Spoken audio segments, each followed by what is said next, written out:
Speak again. Okay. A, B, C, D, E, G. I am joined here today by a man of many names and professions, keyboard player, mentor, and the man who helped kickstart the heart of rock and roll. He resides in the United Kingdom and he licks the Moog. It's legendary producer Gordon Raphael. How are you, Gordotron? Well, after an introduction like that, how could I be anything but flying high? It's been very good, thanks. A lovely Saturday here in my town of Hebden Bridge. In your 2022 book, The World is Going to Love This, you talk about the many bands you've started or been a part of. If you could reunite with one of them and tour today, which would it be?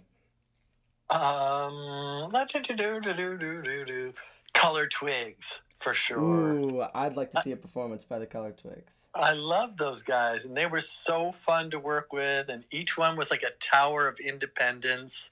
So, like, they would come up with their parts, and, like, I would not ever distrust them or try to tell them to do something different. It was a really reliable group of stars, really. That sounds awesome. That would be a really cool thing to see. Yeah. Is there an artist or band you've recorded that you feel deserves more attention and buzz, right, especially right now? Oh, for sure. The Satellites from the island of Mallorca. Ooh. I worked on their album Our Very Bright Darkness, and I think it's one of the greatest things. It's one of my favorite things I've recorded. And if there's one more band I could add, it would be the work I did with Kill Canada in the UK. I think that stuff is highly missed in history, and the stuff I worked on can be found if you really sleuth online, but I don't even think it's on streaming services. I'll give that a look. I'll look into that. That seems I'll pretty send cool. I'll send you some links to start with. Please do. Please do. Yes. You've had some very memorable studios, from Chateau Relaxo to New York City's very own Transporter. If you could spend just one more late night recording in one of the studios from your past, which one would you pick? Let's see. Well, it has to be one of the ones I owned and started. It can't be another, like... No, it could be anything. Just one of your Oh. favorite studios from your past. Oh, Bear Creek Studios outside of Seattle, Washington. You know, I learned a lot from them, and they helped me with my studios in New York. And that place is just such a joy to record in. It's so beautiful, and it's out in the woods, and they have the best equipment and rooms in the world, and the nicest people work there. So I would say I would really look forward to another night recording at Bear Creek Studios. That would be really cool. I remember, I think you wrote about that. Yeah, they were instrumental in getting me to New York. I was in a band with the studio owner's daughter, called Absinthe was the name of the band. And they were very helpful to me. And plus, when I first went to Bear Creek Studio, I was coming right out of my basement studio with little basic equipment. And then I was hearing what the difference of my same songs with the real good equipment sounded like. And I was just laughing my head off because it was so cool. Yes, Absinthe is a classic right there. I love some of the Absinthe stuff. It's great. Thank you. This one's a little more of another hypothetical one. If you could only keep one synthesizer for the rest of your life, which one would be your ride or die? Which one are you keeping? No, it's not even a question. Like, there's only one synthesizer, and the other ones are like cool add-on flavors, and that's the ARP Odyssey, of course, which was the first synthesizer I ever owned, though I had used several before I owned it. And then it's the one I kind of grew up with, and we know each other. It knows me real well, and I know it real well. I watched your video on that. It's a very good video. I want to play around with one of those one day. Cool. I hope it was entertaining. What is this one's a bit of an odd question. What is your dream song? For example, you can pick the producer, guitarist, bassist, singer, drummer, anyone. What would be like your dream? What would make your ears very happy to hear? Like what song? Let's see. Right now, let's see. What am I obsessed with? Shoot. Let me see. Okay. The first song on the King Crimson album, called Lizard. Like, that song, I can't remember the name of it. I think it's called Circus, Cirkus. the first song on the Lizard album by King Crimson. That song is so damn good. It's every way, shape, and form. So that would be my pick for this day. Awesome. A little more add on to that. If you can have one, I mean, you don't have to name everything, but one guitarist, one singer, one bassist, all from different bands, all work together to create one song, what do you think you'd want to hear the most? Let's see. Jimi Hendrix on guitar. Ooh. Bill Bruford from Yes on drums. Let's see. Chris. No, not Chris Squire from Yes. I would go with, let's see, Glenn Cornick from Jethro Tull on bass. And what other position have I lost? I don't have. That's pretty much it. Maybe for keyboards, Mike Garson from the Diamond Dogs album, David Bowie. That'd be a good song. Did you pick a vocalist? I don't remember. No, I didn't. What vocalist? Peter Hamill. Definitely Peter Hamill from Vandergraaf Generator. That'd be a fun song to hear. I'd love to hear how the Hendrix tones clash with the Yes drumming and stuff. That'd be good. Absolutely. Really interesting. You're known for being able to capture artists' vibes, dreams even, and translate that into their recordings using their ideas. What are some ways you find you're able to do that? Well, you just said something very magical that not many people pick up on. The thing you said is using their ideas.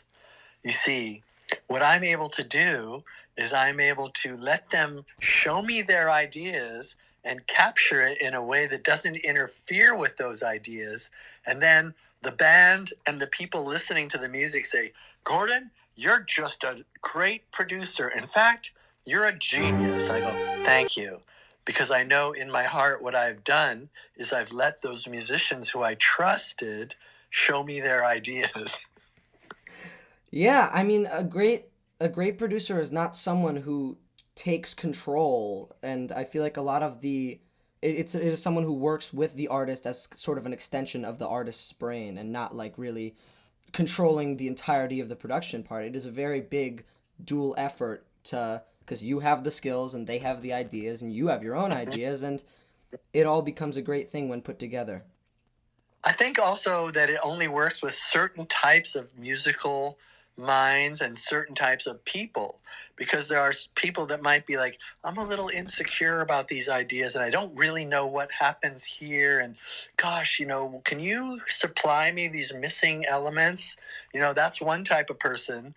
And then there's a person like me when I was 19 is like, I got so many ideas firing in my mind, and I just need you to capture them and not smile and not frown and not tell me there's a better way and not tell me I sang out of tune. Just let me do my music. So it has to be a kind of an artist with a lot of self-belief and really excited to try their ideas. Yeah, that's a really good point. That's why I love being able to.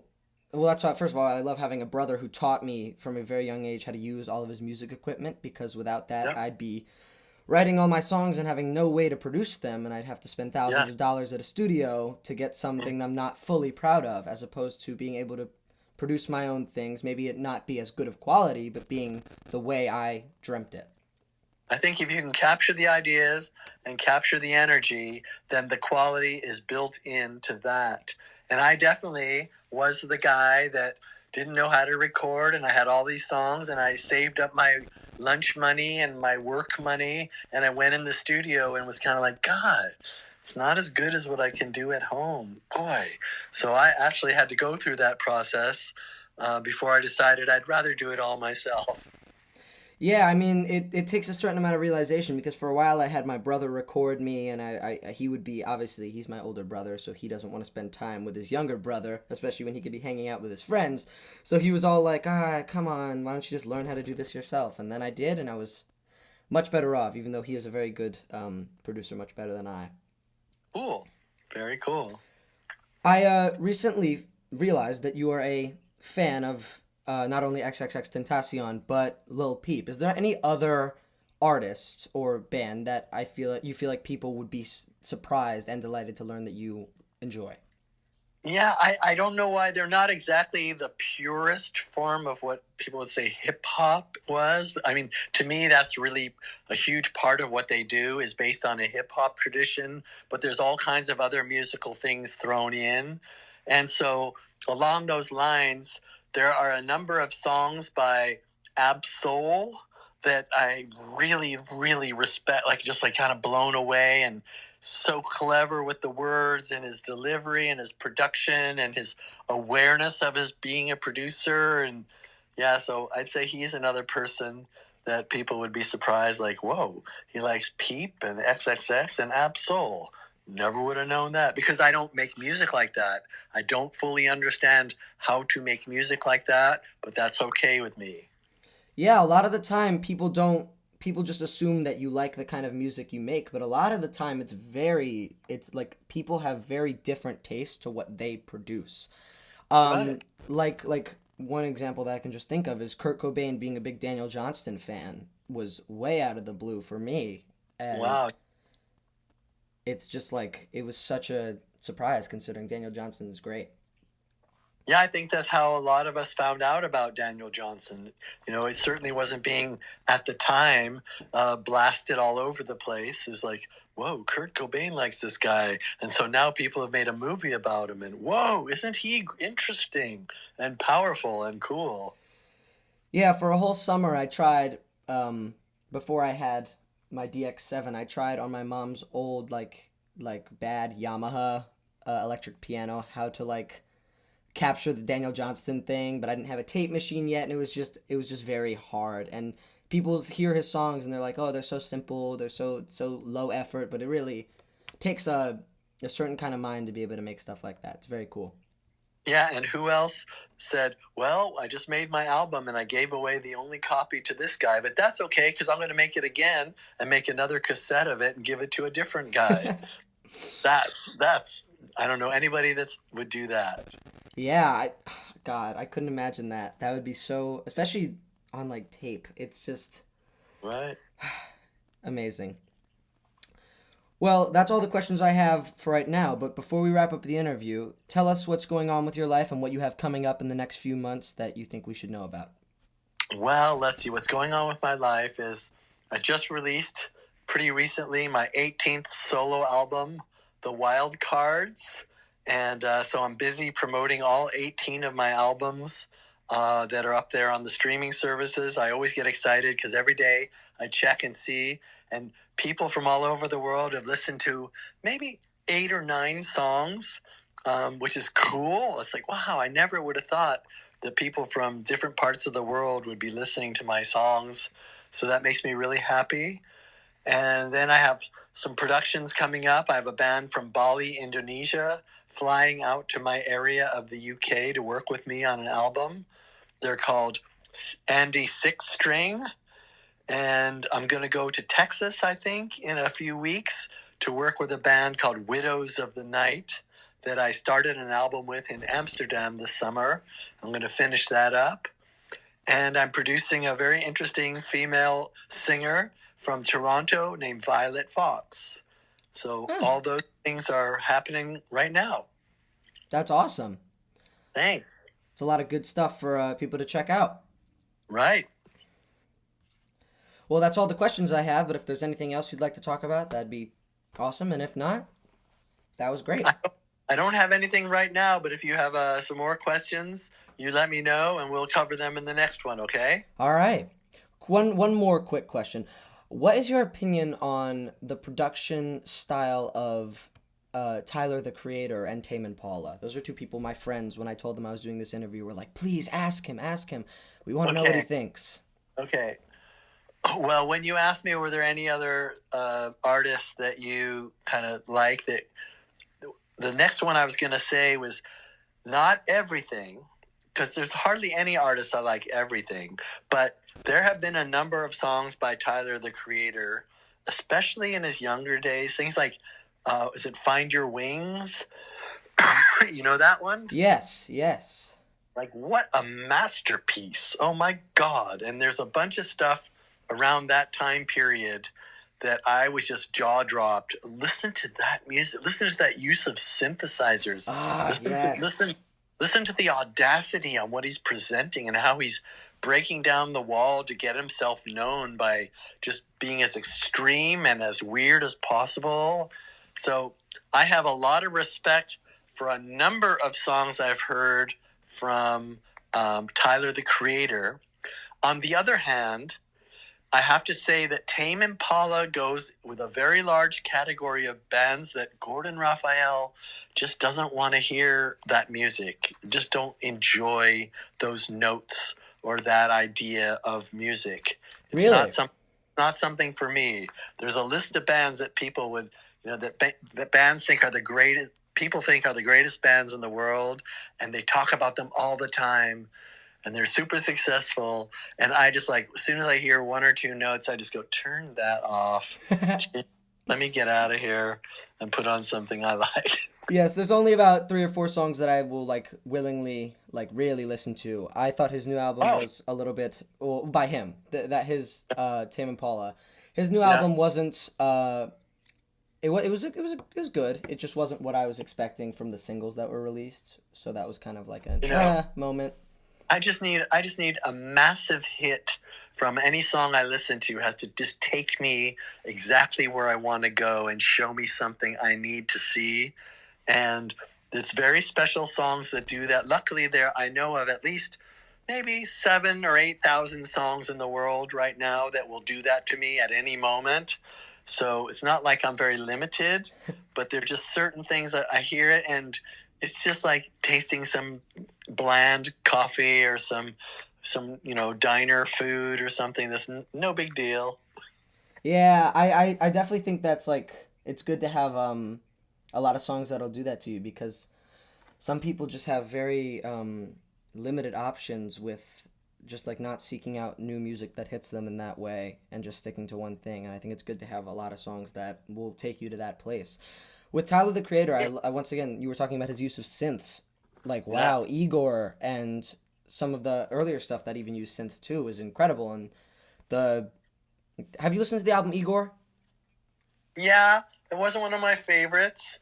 There's some stuff he did with Odd Future. Yes. That I think is just like devastatingly intense, and I really liked it.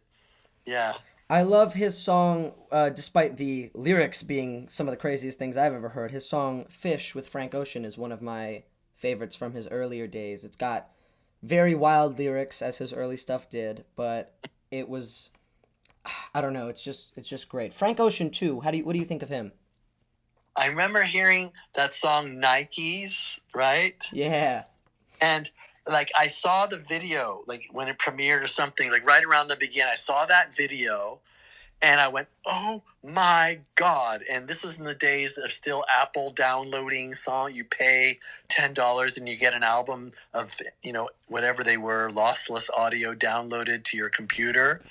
And I rushed to listen to that song Nikes and I go, wait a minute.